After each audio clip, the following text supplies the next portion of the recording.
Hello and a warm welcome to HW News Network, your one-stop show, truth be told, for some engaging and thought-provoking conversations. United States, Japan, India, and Australia, which are part of the Quad group, they have pledged to work together to ensure a stable supply of critical minerals as worries grow over China's dominance and resources vital to new technologies. The four countries said in a joint statement that they were establishing the Quad Critical Minerals Initiative, which is aimed at collaborating on securing and diversifying supply chains.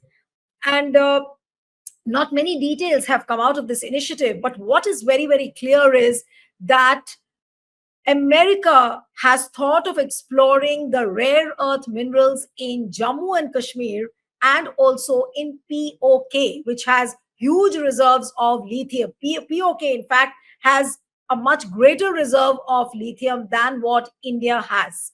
And now, with S. Jaishankar totally denying Trump's statement that he was the one to effect and engineer a ceasefire between India and Pakistan. And now, behind the scenes, if this kind of a deal is being worked around and this kind of an initiative is being worked around, the big question is that was Donald Trump eyeing on the rare earth minerals in Pakistan and in India? And was this trade deal really the reason behind the ceasefire between India and Pakistan? And S. Jaishankar, the foreign minister, continues to lie on this, it seems. So we'll try and discuss this evening. And joining me is Professor Aftab Kamal Pasha, international affairs expert and diplomat and a West Asia expert, who joins us this evening. Thank you so much for joining. And I would like to ask you about this rare earth minerals initiative, which has been agreed upon by the Quad nations. And would it be right to begin with this question, that was Trump really eyeing on the rare earth minerals in Pakistan and India? And was that the major reason why the ceasefire happened between India and Pakistan? Yes, I think in my view, undoubtedly, this has been at the top of his mind because you remember the day we agreed for US initiative for ceasefire after Pahalgam and Operation Sindoor. He has been talking that you people should stop the war and agree for ceasefire, and then we can have a great trade relationship with India and Pakistan.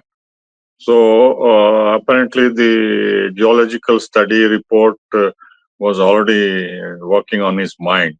You know, when he mentions trade, it is not that he is interested in importing Indian fruits and Kashmiri apples or Pakistani textiles or dry fruits from there. You know, he has this overwhelming pressure after his tariff war and trade war with China and China's retaliatory measures, including high tariffs and cutting off of rare earth minerals, over which it has fairly good control. So that is like choking or strangulating American arms industries, which are a huge part of American military industrial complex. So most of the reports suggested that what US had was sufficient only for 2-3 months.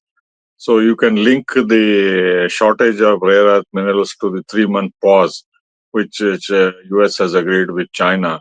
So in this 3 months, you know, it is extraordinary search to scout wherever rare earth minerals are there, from Central America to India, Pakistan, or Africa, so on and so forth, is being done on a war footing.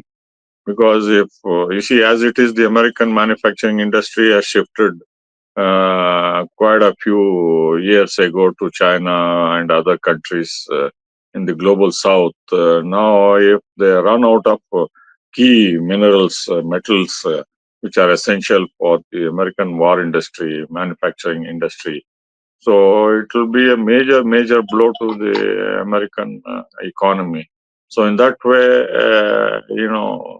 the American establishment, deep state, is worried, and no wonder Trump has been repeatedly talking about this trade war and re-emphasizing about the ceasefire more than 15 times.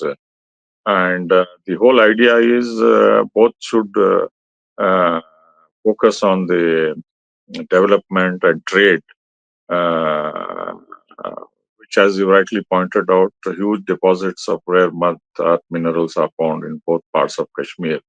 And if one were to attack the other, either cross border or retaliatory, so all this will go up in flames. So the American companies would like to see peace and tranquility on the other side of the LOC, so that they can invest. Because rare earth minerals, it needs quite a lot of investment, equipment. It's a long-term investment. It's not like No, it's drilling not oil about. well. Right. No, just like in the Middle East, there was an oil war, and there was a war because of oil wells, and this entire capturing of how this oil economy can be captured. Now, is rare earth mineral now the next point of contention between the nations? And looking at the way Quad has signed this critical rare earth critical initiative minerals initiative, it does seem like where countries like Pakistan, countries like India might become the new war zone because they have huge reserves of minerals like lithium and etc. You see, the comparison between Gulf oil sheikhs and India and Pakistan, it is not appropriate, because these regimes in the Gulf, they were tribes by the British. They were given flags, and Kuwait, Qatar, and Saudi Arabia, UAE, Oman, they were created virtually out of nothing.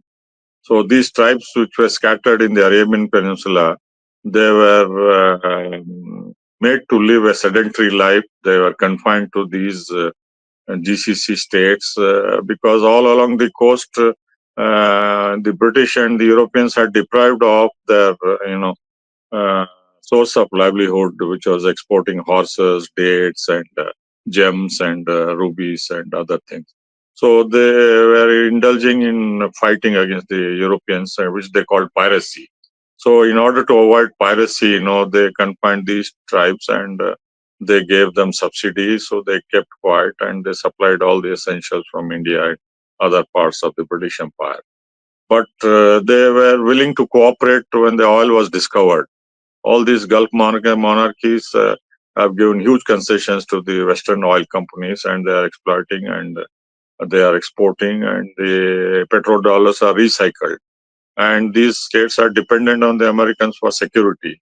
So, but India and Pakistan are different. They are independent countries.